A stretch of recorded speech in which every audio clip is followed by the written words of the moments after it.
আলহামদুলিল্লাহ হামদান কাসীরান তাইয়িবান মুবারাকান ফি জাল্লা জালালুহু ওয়া আম্মা নাওয়ালুহু।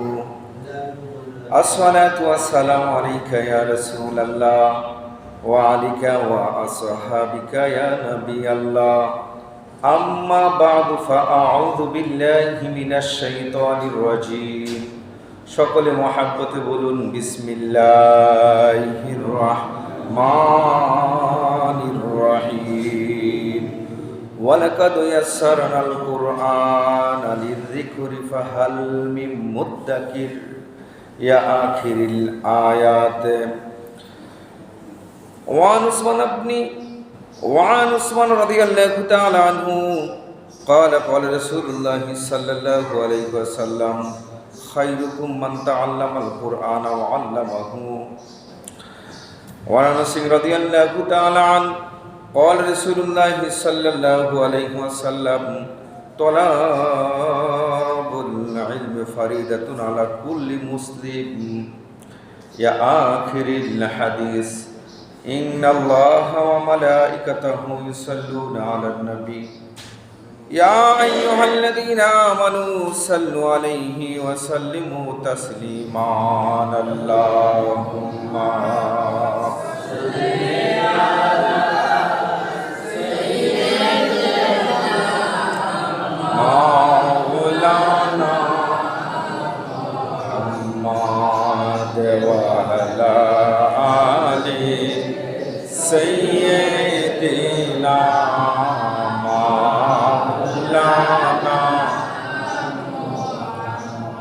পড়েনি দুরুদ সবাই মিলে, পড়েন দুরুদ হাজার বার। দুরুদ বিনে এই জীবনে হয়ে যাবে অন্ধকার। আল্লাহুম্মা সাল্লি আলা মাওলানা মুহাম্মদ ওয়া আলা আলি সাইয়্যিদিনা মাওলানা। কালমা লা ইলাহা ইল্লাল্লাহু মুহাম্মাদুর রাসূলুল্লাহ সাল্লাল্লাহু আলাইহি ওয়াসাল্লাম। উপস্থিত সম্মানিত আমার মুরব্বী বাবারা, যুবক ভাইরা, সকলের নিকট সালাম, আসসালামু আলাইকুম ওয়া রাহমাতুল্লাহি ওয়া বারাকাতুহু। আজ ওয়া জাল মহান রব তাআলার দরবারে বলিত শুকর যে আল্লাহ তাবারক ওয়া তাআলা এই শাওয়াল চাঁদের চতুর্থ জুমা এই প্রচণ্ড গরমকে উপেক্ষা করে আল্লাহর ঘর মসজিদের মধ্যে এসে আমরা আল্লাহ পাকের জিকির নবীর উপর দুরূদ পড়া যিনি শক্তি দিয়েছেন, আমরা বলি আলহামদুলিল্লাহ। অগণিত অজস্র তারিফ যে আল্লাহ তাবারক ওয়া তাআলা আমাদেরকে সমস্ত নবীদের নবী, রসুলদের রসুল, যিনি হলেন দু জাহানের বাদশাহ নবী, দু জাহানের কান্ডারি নবী, নবী মুহাম্মদুর রাসূলুল্লাহ সাল্লাল্লাহু আলাইহি ওয়াসাল্লাম উম্মত হওয়ার মতো আমাদেরকে শক্তি দিয়েছেন, আমরা বলি আলহামদুলিল্লাহ। বাবাজিরা আমার, আমরা পৃথিবীর মধ্যে এসেছি আদম জাতি হিসাবে। ইসলাম পেয়েছি, ধর্ম আমাদের ইসলাম। নবী পেয়েছি নবী মুহাম্মদ রাসূলুল্লাহ সাল্লাল্লাহু আলাইহি ওয়াসাল্লাম। এবং এসেছি শেষ জামানায়। আমরা কিন্তু আল্লাহ পাকের অশেষ অনেক রহমতের, অনেক নিয়ামতের ভিতরে ডুবে আছি। আলহামদুলিল্লাহ, আমরা আল্লাহ পাকের নিয়ামতের ভিতরে কি আছি? ডুবে আছি। ডান বাম, সামনে পিছন, উপর নিচ, সব দিকে আল্লাহ পাকের নিয়ামত, আল্লাহ পাকের নিয়ামত। ঠিক কিনা বলেন? বাবাজিরা আমার, অনেক নিয়ামত দিয়েছেন। নিয়ামতের শুকরিয়া আদায় করার জন্য হুকুম দিয়েছেন কে? হুকুম দিয়েছেন আল্লাহ। এই জন্য নিয়ামতের শুকর আদায় করতে চাই। লাইন শাকারাতুম লা আযিদান্নাকুম ওয়া লাইন কাফারাতুম ইন্না আযাবি লাশাদীদ। যদি শুকর আদায় করি আমাদেরকে নিয়ামত বাড়াইয়া দেবে, না শুকরিয়া করলে আল্লাহ ছিনাইয়া নিবে, এবং পরকালে আমাদের জন্য রয়েছে কঠিন শাস্তির ব্যবস্থা। আমরা কি নিয়ামত আরো দিন দিন বাড়ুক কিনা আমরা চাই কিনা? এবং আখিরাতে আমরা কঠিন শাস্তি থেকে বাঁচতে চাই কিনা? তাহলে আমরা যে কোনো অবস্থায় আমরা বলি আলহামদুলিল্লাহ, আরেকটু মুহাব্বতে বলি আলহামদুলিল্লাহ। শুকর আদায় করলাম কার? আদায় করতে হবে কিনা সদা সর্বদা। আল্লাহ পাকে শুকর আদায় যেন করতে পারে সেই তৌফিক দান করুক। সকলে বলে আল্লাহুম্মা আমিন। বাবা, আল্লাহ পাকের নিয়ামতের মধ্যে একটা নিয়ামত হলো পবিত্র কুরআন শরীফ। পবিত্র কুরআন শরীফ, এই কুরআন শরীফ থেকে আমরা জাতি পরিবার এখন দূরে সরে গেছি। কোরআন থেকে আমরা দূরে সরে গেছি। আসলে দূরে সরে যাওয়ার কারণটা কি? অনেক দূরে সরে গেছি। বাবা অনেক নিয়ামত দিয়েছে, তার মধ্যে শ্রেষ্ঠর মধ্যে কয়েকটা নিয়ামতের শ্রেষ্ঠত্ব যদি আপনি বাছাই করেন, 2-3টা পয়েন্ট যদি বাছাই করেন শ্রেষ্ঠ নিয়ামত কি, তার মধ্যে একটা নিয়ামত হবে শ্রেষ্ঠ কোরআন। বলে আলহামদুলিল্লাহ। এই কোরআন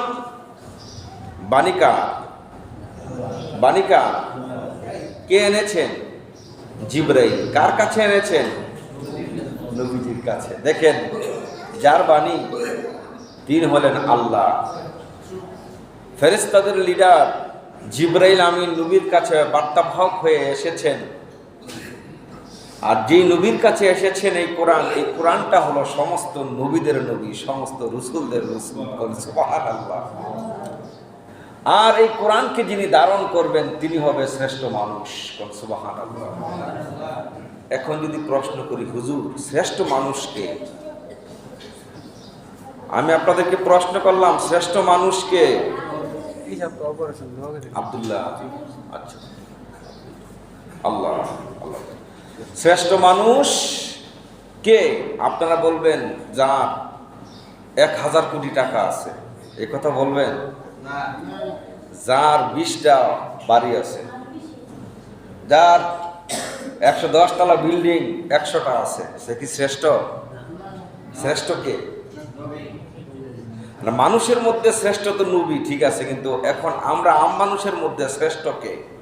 এটা আমার কথা নয়, এটা নবীজির কথা। নবী বলেছেন খাইরুকুম, তোমাদের মধ্যে তিনি হবেন শ্রেষ্ঠ, মান তাআল্লামা, যিনি শিক্ষা গ্রহণ করবে আল কোরআন। সুবহানাল্লাহ। শ্রেষ্ঠ মানুষ হলো তিনি যিনি কোরআন শিক্ষা গ্রহণ করবেন, 1 নম্বর।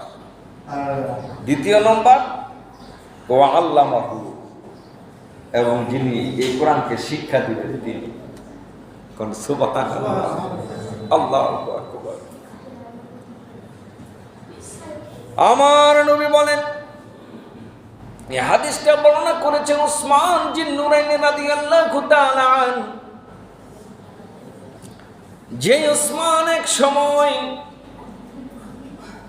কাফেরদের মধ্যে শ্রেষ্ঠ একজন ছিলেন, কাফের, কিন্তু কোরআনকে ধারণ করার কারণে, আমার নবীকে গ্রহণ করার কারণে জামিল কোরআন হয়ে গেছেন সে উসমান, জিন্নুরাইন হয়ে গেছেন সে উসমান। খলিফায়ে রাশিদিনদের মধ্যে দ্বিতীয় হয়ে গেলেন উসমান, এবং এই দুনিয়া থেকে জান্নাতের সার্টিফিকেট পেয়ে গেলেন সেই উসমান। কোন সুবহানাল্লাহ। উসমান রাদিয়াল্লাহু তাআলা আনহু তিনি বলেন, নবী গো, ইয়া রাসূলুল্লাহ, ও উসমান, আপনার এত সম্মান, এত মর্যাদা, এত মর্তবা কোত্থেকে পেলেন? ওসমান রাদিয়াল্লাহু তাআলা আনহু বলেন, পৃথিবীর মানুষ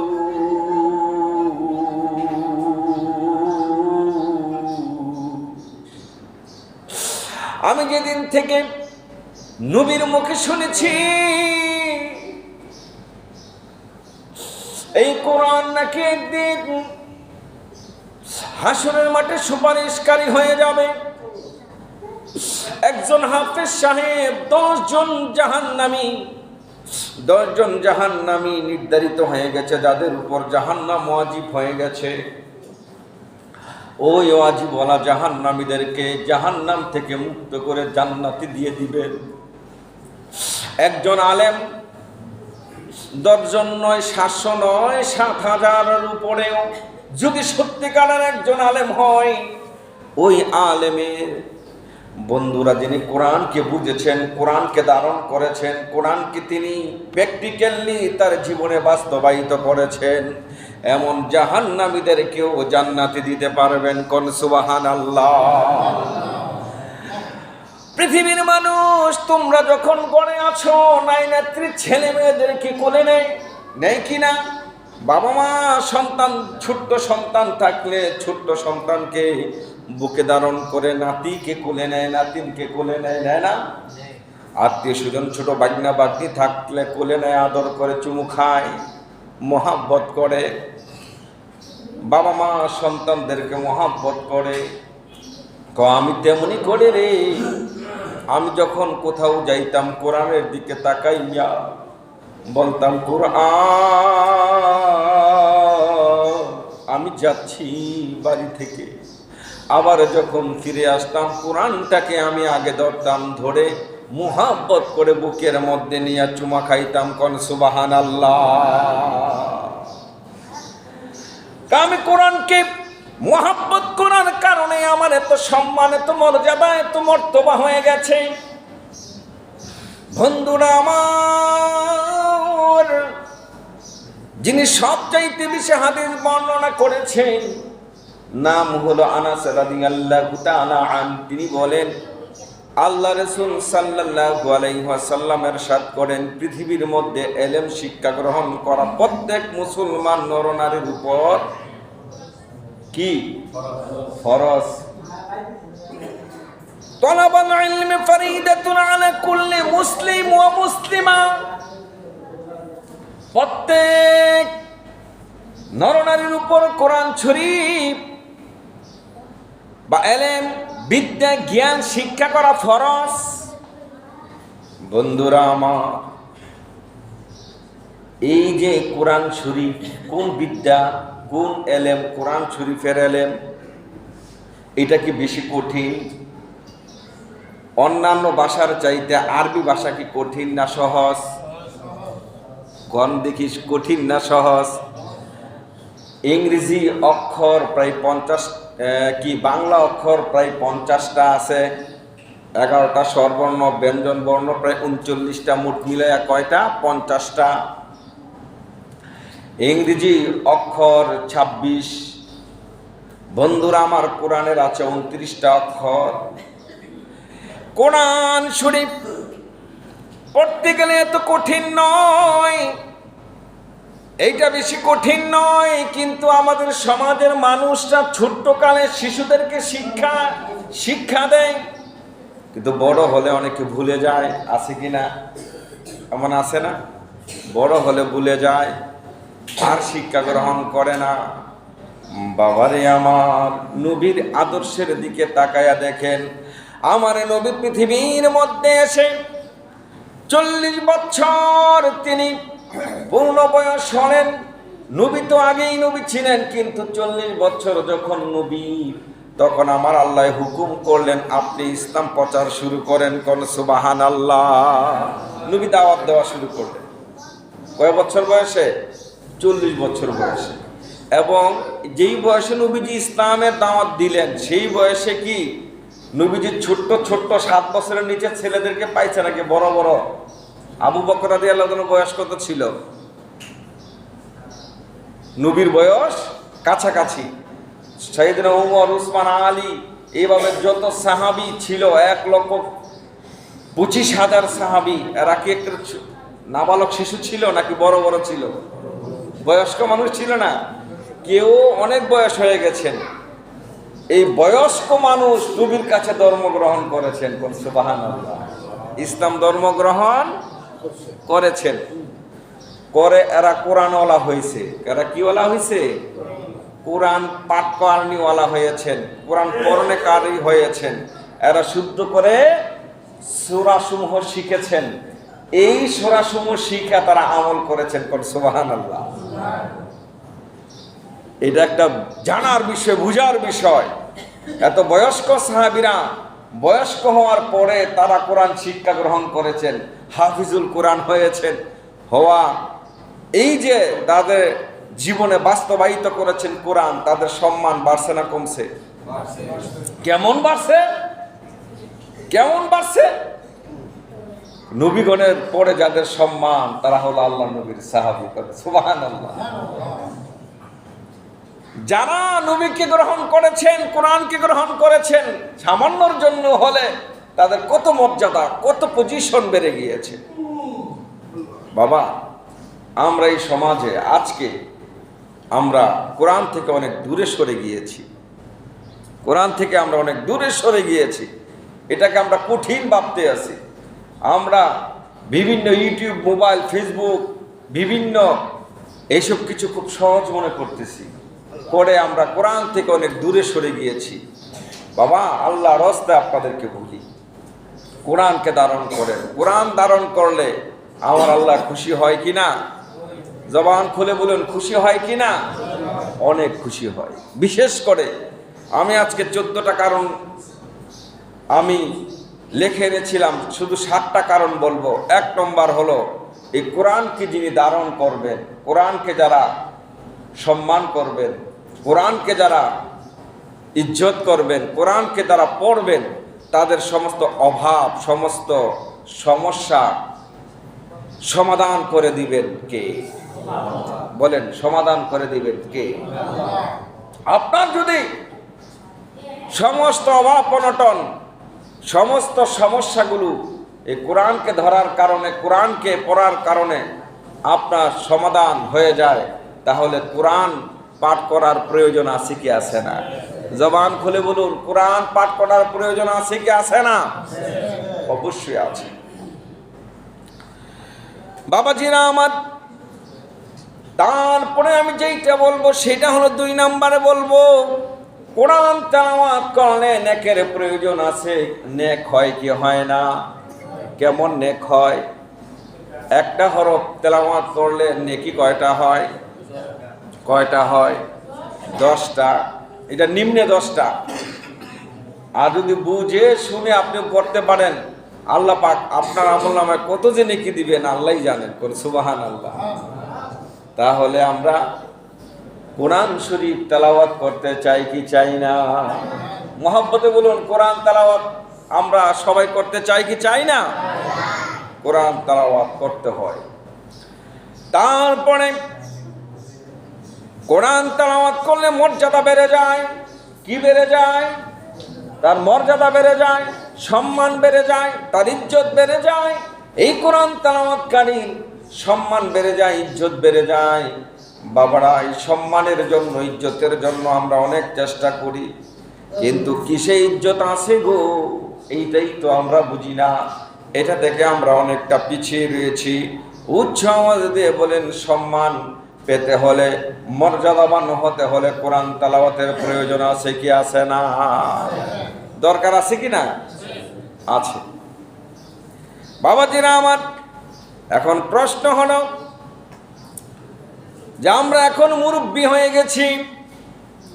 অনেক মুরব্বীরা অবসর সময় কাটান। কোরআন পড়তে গেলে বেশি কিছু কঠিন, বেশি কিছু নয়। 29টা অক্ষর ছোট্টকালে আপনারা অনেকে পড়েছেন। এই আলিফ বা তা 29টা অক্ষর আমরা পড়ছি কিনা? সবাই মুসলমান যারা আমরা সবাই পড়ছি না? অনেকের চোখে এটা বাসে, অনেকে পড়তেও জানি। উপরে টান থাকলে জবর, নিচে জের, ভুল উপরে একটা থাকলে পেশ। আর জজম তাসদিদ, জজম একবার উচ্চারিত হয়, তাসদিদ 2বার উচ্চারিত হয়। এটাই হলো কোরআন তেলাওয়াত। সুবহানাল্লাহ। বেশি কঠিন? এটা বেশি কঠিন না? মুরব্বীরা যারা আছেন আপনাদেরকে বলতে চাই, বাবা এখন অবসর সময়, লজ্জা ছেড়ে দেন। নবী বলেছেন দুনিয়া থেকে কবর পর্যন্ত শিখো। কি শিখো? কি শিখো? ওই কোরআন তেলাওয়াত করো, ইসলামী জ্ঞান অন্বেষণ করো, বিভিন্ন মাসলা মাসাইল শিক্ষা গ্রহণ করো। কিন্তু নবী যেইটা বলেছেন, নবীর আদর্শ থেকে আমরা অনেকটা দূরে আছি, ঠিক কিনা বলেন? শান্তি পেতে গেলে নবীর আদর্শ আমাদের দরকার আছে কি আছে না? তারপরে শ্রেষ্ঠ ব্যক্তিত্ব হওয়া যায়। শ্রেষ্ঠ ব্যক্তিত্ব, ওই যে বললাম আপনার 10 কোটি টাকা আছে, আমার আল্লাহ বলেন কার টাকা, কার এই অর্থ সম্পদ, আমি এগুলো দেখি না। আমার কিন্তু তোমাদেরকে ঘোষণা দিয়ে দিলাম, আমার রাসূল বলেছেন খায়রুকুম মান তাআল্লামা ওয়া আল্লামাহু। 2 জন ব্যক্তি হলো শ্রেষ্ঠত্ব নবীর জবানের কথা। একজন হলো যারা কোরআন নিজে শিখে, আরেকজন হলো যারা শিক্ষা দেয়। কোন সুবহানাল্লাহ। তাহলে শিখে আপনারা বৃদ্ধ মানুষ যদি শিখেন আপনি শ্রেষ্ঠ ব্যক্তি। যদি শিখেন আপনি কি ব্যক্তি? শ্রেষ্ঠ ব্যক্তি। নবীর জবানের কথা আল্লামাহু, আপনি যদি শিক্ষা দেন, শিক্ষা গ্রহণ করেন, আপনি শ্রেষ্ঠত্ব ব্যক্তি। এই জন্য আমরা কোরআন শরীফ শিক্ষা গ্রহণ করতে চাই কি চাই না? বাবাজিরা আমার,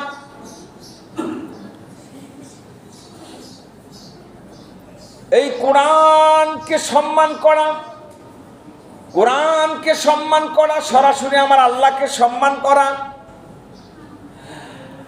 কোরআন তেলাওয়াত করা, আমার আল্লাহর সঙ্গে তেলাওয়াত করা। কোরআনের সঙ্গে আপনি যখন তেলাওয়াত করবেন, স্বয়ং আল্লাহ পাকের সঙ্গে আপনি কথাবার্তা বললেন। কত বড় মর্যাদাবান এই তেলাওয়াত। এই জন্য কোরআন এমন একটা কিতাব, যেই কিতাবটা দেখলে সওয়াব, যেটাকে ধরে বুকের মধ্যে মহব্বত করলেও সওয়াব, যেটাকে দেখে আপনি চুমা দিলেও সওয়াব, কোরআন তেলাওয়াত করলেও সওয়াব, আর বুঝে পড়লেও আরো সওয়াব। উচ্চ আওয়াজ দিয়ে বলেন কোরআনকে আমরা মহব্বত করতে চাই কি চাই না? জবান খুলে বলুন মহব্বত করতে চাই কি চাই না? বাবাজিরা আমার, এই কোরআন এমন একটা বিষয়, এমন একটা কিতাব, যেই কিতাব আপনি গ্রহণ করলে পৃথিবীর কোনো দ্বন্দ্ব, অর্থ, টাকা পয়সা দিয়ে জান্নাতকে কেনা যাবে না। কিন্তু কোরআন তেলাওয়াতকারীর জন্য আমার আল্লাহ জান্নাত স্থায়ীভাবে লিখে দেন। কোন সুবহানাল্লাহ। স্থায়ীভাবে কোরআন তেলাওয়াতকারীর জন্য জান্নাত লিখে দেওয়া হয়। এই কোরআন আপনারা মহব্বত করতে রাজি আছেননি? সবাই রাজি আছেননি? বাবাজিরা আমার, এই কোরআন এমন একটা কিতাব, জাহান্নামে যখন আপনাকে ফেলে দেবে, ওই কোরআন সেদিন আমার আল্লাহর কাছে সুপারিশ করবে। কি করবে? সুপারিশ করবে। আল্লাহ, তোমার এই মায়ার বান্দাটা পৃথিবীর জমিনে আমি কোরআনকে মহব্বত করত, কোরআন যিনি পড়নেওয়ালা তাকে মহব্বত করত, হাফিজুল কোরআনদেরকে মহব্বত করত, আলেম উলামাদেরকে মহব্বত করত। আল্লাহ ফরিয়াদ করি গো, তাকে তুমি আজকে জাহান্নামে ফালায়ো না। আমার আল্লাহ পাক ওই কোরআনের সুপারিশকে সেদিন গ্রহণ করবেন। এই জন্য জাহান্নাম থেকে বাঁচতে হলে কোরআন আমরা তেলাওয়াত করতে চাই কি চাই না? বাবাজিরা আমার, কোরআনের মহব্বত আমাদের অন্তরে পয়দা হয়ে যাক, এটা আমরা সবাই চাই কি চাই না? অনেকটা আমরা দূরে সরে গিয়েছি কোরআন থেকে। আগে ভোরবেলা যখন কারো না কারো বাড়িতে অনেক মুরব্বীরা তেলাওয়াত করতেন, বাবা অনেক বছর আগে, কিন্তু চিনি না। ওই যে মাসুদ কাকা আসতেছে, ওনার আব্বাই কোরআন তেলাওয়াত করতে সকালে। আজকে হ্যাঁ, সিরাজ ভাই বলতেছে আমি কোরআন তেলাওয়াত কথা বলতেছিলাম, কো ভাই সকালে এমন একজন পড়তেন, আমরা শুনতাম। দেখেন উনি নাই, কিন্তু ওনার কথাটা এখনো বলে, ঠিক না? এই জন্য কোরআন শরীফ তেলাওয়াত করলে আপনার লাভ না? লাভ আছে কি না? এই কোরআন তেলাওয়াত কোনো শরম নাই।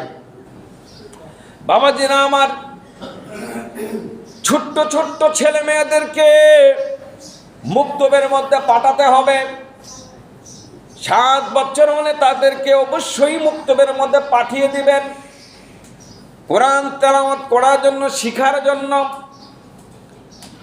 আজ থেকে 50 বছর পূর্বে, আমাদের সময় 50 না আরো কম, এই কিন্ডার গার্ডেন ছিল না, কিন্তু সব মানুষ মুক্তমুখী হয়ে যাইতেন ফজর নামাজের পরেই। নামাজ আমি মসজিদে থাকাকালীন সময়েও কিছুদিন, কয়েক বছর পূর্বেও ফজর নামাজ পড়তাম, মুক্তবে ছাত্র এসে বসে থাকতো। ফজর নামাজ পড়তাম, মুক্তবে ছাত্র এসে দাঁড়ায় থাকতো। কিন্তু কয়েকটা বছরের ব্যবধানে দেখা যায় মানুষ 12টা পার করে ফেলে, ঘুমায়, ফজরের আর খবর নাই। সন্তানও ঘুমায়, মাও ঘুমায়, সন্তান ঘুমায়, মাও ঘুমায়, মুক্তবের আর খবর নাই। ঘুম থেকে উঠে কিন্ডার গার্ডেনে পাঠিয়ে দেওয়া হয়। বাবা কিন্ডার গার্ডেনে পাঠান, কিন্তু সকাল সকাল ঘুমান এবং মুক্তবটা ঠিক রাখেন। কারণ মুক্তবের মধ্যে যেই পড়াশোনাটা সকালবেলা এই ছোট্ট শিশুরা শিখে ফেলবে, তার সারা জীবনও সেটা ভুলবে না। এই জন্য আমাদের সন্তানদেরকে মুক্তবে পাঠাইয়া কোরআন শিক্ষা গ্রহণ করাতে চাই কি চাই না? দরকার আসেনি? দরকার আসেনি? জবান খুলে বলুন, দরকার আসেনি? আপনারা আমাদেরকে রেখেছেন, ইদানিং দেখতে আসি মুক্তবের খুব 12টা বাজতে আছে, একই অবস্থা, সব মসজিদে একই অবস্থা না। কোরআনকে সম্মান করুন, মর্যাদা। শিশুকে আগে কোরআনের প্রেমটা, ভালোবাসাটা ধারণ করা দেন তার অন্তরে, দেখবেন এই শিশুটা সারা জীবনের জন্য তার চরিত্র ভালো হয়ে গেল। কারণ সুবহানাল্লাহ, এখন কোরআন থেকে দূরে সরে যাবে শিশুটা, বড় যতই হবে তার চরিত্র ততই খারাপ হবে, খারাপ হবে। মা বাবার মর্যাদা সে দিতে পারবে না, বড়দের শ্রদ্ধা দিতে জানবে না, সে সমাজের মধ্যে ভালো কাজ করতে শিখবে না। এই জন্য কোরআন যখন ছোট্ট শিশুটাকে শিখিয়ে দিবেন, সে অটোমেটিকলি তার চরিত্রটা ভালো হবে, ঠিক কিনা বলেন? চরিত্র ভালো হবে না? চরিত্র ভালো হবে। আজকে দেখা যায় আমাদের সমাজে অনেক মানুষের সম্মান আছে, মা বাবার ইজ্জত, মা বাবার তাজিম আমাদের নিজের সন্তানেরা দিতে পারে না। এমন আসেনি সমাজে? অনেক ছেলেরা, সন্তানেরা ভালো পজিশনে আছে, কিন্তু মা বাবার এত খোঁজ খবর নেয় না, এত সম্মান, এত ইজ্জত করে না। মা বাবার যে তার বৃদ্ধ বয়সে ছোট্ট মানুষটার কিছু খাইতে মন চায়, কিছু টাকার প্রয়োজন মনে হয়, সন্তান অনেক টাকা খরচ করে, কিন্তু মা বাবার হাতে যে 400, 500, 1000 টাকা দেবে, এমনটা তার এই শিক্ষাটা হয় না। বাবারা আমার, এই কোরআন যদি আপনি তার ভিতরে ঢুকাইয়া দেন, অটোমেটিকলি সন্তানটা মা বাবার খেদমত তাজিম করবে। তাই আমি আপনাদেরকে বলতে চাই, আমাদের এই মুক্তবের অবস্থা করুন আপনারা। আল্লাহর হস্তে আমি আপনাদেরকে কথা দিচ্ছি, আপনারা আপনাদের সন্তানদেরকে সকাল যখন হবে, ভোর সকাল যখন ফজর নামাজের আগে আপনারা উঠুন। ডাক্তার বলতে আছেন যে আপনারা সকালে উঠেন, সকালে আবহাওয়াটা এটা স্বাস্থ্যের জন্য খুব উপকার, এবং ফজর নামাজটা আদায় করেন, আপনার সারা দিনটা খুব ভালো যাবে, দেখবেন মনটা খুব সফট হয়ে থাকবে, ভালো থাকবে। এই জন্য আমরা এই সকাল অন্তত পক্ষে 2টা ঘন্টার জন্য উঠি। যদি আবার ঘুমাইতে হয় আপনি পরে আবার ঘুমায়েন, কিন্তু সন্তানদেরকে স্কুলে পাঠায়, মুক্তবে পাঠায়া আমাদের সন্তানদেরকে কোরআন তেলাওয়াতকারী বানানোর প্রয়োজন আছে কি আছে না? দরকার আছে কি আছে না? আপনার সন্তানকে মুক্তবের মধ্যে পাঠিয়ে দিবেন। মুক্তবের বিকল্প এখন বাবা কিছুই নেই চরিত্রকে সংশোধন করতে গেলে। কারণ এই ছোট্ট বয়সে যখন তার চরিত্রটা সে বুঝতে পারবে, কোরআনটা কি জিনিস, এটা কি জিনিস যখন বুঝতে পারবে, তখন অটোমেটিকলি তার চরিত্র সংশোধন হয়ে যাবে, মা বাবার খেদমত তাজিম করবে। আল্লাহর রাস্তায় আমরা বলি, আপনারা আমাদেরকে রেখেছেন, এত টাকা পয়সা দেন, প্রত্যেক মাসে মাসে কম টাকা দেন না, অনেক টাকা দেন, আলহামদুলিল্লাহ। আপনারা সন্তানদেরকে মুক্তবে পাঠান, খোঁজখবর রাখেন, কেন পড়া হচ্ছে না। অনেক সময় দেখা যায় স্টুডেন্ট অনেক 7টা 7:30টার দিকে ছুটি দেওয়া হয়, আসে 7:30 বা 7টায়। তাহলে এই 10-20 মিনিট কী করবেন? এই জন্য আপনারা ফজর নামাজের পর পাঠাইয়া দেন, তারপর ছুটি হওয়ার পরে কিন্ডারগার্টেনে চলে যাক। আমরা এটা চাই কি চাই না? মুক্তবটা আবার সুন্দর হোক, এটা আমরা সবাই চাইনি? আমাদের ছেলে মেয়ে নাই নাতিদেরকে আমরা সবাই সকাল সকাল মুক্তবে পাঠাতে চাই কি না? একটু আওয়াজ দিয়ে বলেন, চাই কি না? সর্বপ্রথম এই জিনিসটা শিক্ষা দেওয়া ফরজ। আপনি বাংলা, ইংরেজি, গণিত, বিভিন্ন বিদ্যা শিক্ষা করা ফরজ নয়, এটা হলো মুস্তাহাব। কিন্তু আপনার কোরআন শরীফ শিক্ষা গ্রহণ করা এটা হলো ফরজ। এটা কি ফরজ? এটা ফরজের উপর ফরজ, গুরুত্বপূর্ণ একটা ফরজ। আপনি যে সালাত আদায় করবেন, কোরআন তেলাওয়াত ছাড়া নামাজ হবে? হবে না। এই জন্য আল্লাহর হস্তে মুক্তবটা আবার আপনারা পাঠান। আমরা ফজর নামাজের পরে এখানে আমাদের মুয়াজ্জিন হুজুর, সুযোগ্য মুয়াজ্জিন হুজুর, উনি হাফেজুল কোরআন, ভালো হাফেজ, উনি থাকেন। এবং উনি না থাকলে আমি থাকি, প্রয়োজন আমিও থাকবো। তারপরে মুক্তবটাকে আমরা সুন্দর করতে চাই। আল্লাহর হস্তে আপনারা খোঁজখবর নেন, আপনাদের সন্তান নাই নাতিদেরকে দেন। আগে এক সময় 100-150 স্টুডেন্ট ছিল, এখন খুব কম। কেন? মানুষ তো বাড়তে আসে দিনের দিন, কমতেছে না, ঠিক না? বাড়তে আসে। আল্লাহ পাক রব্বুল আলামিন আমাদেরকে কবুল করুক, সকলে বলে আল্লাহুম্মা আমিন। আমাদের মুক্তবটা আবার সুন্দর করতে পারে সেই তৌফিক দান করুক, সকলে বলে আল্লাহুম্মা আমিন। যারা সুন্নাত পড়েন সুন্নাত পড়েন।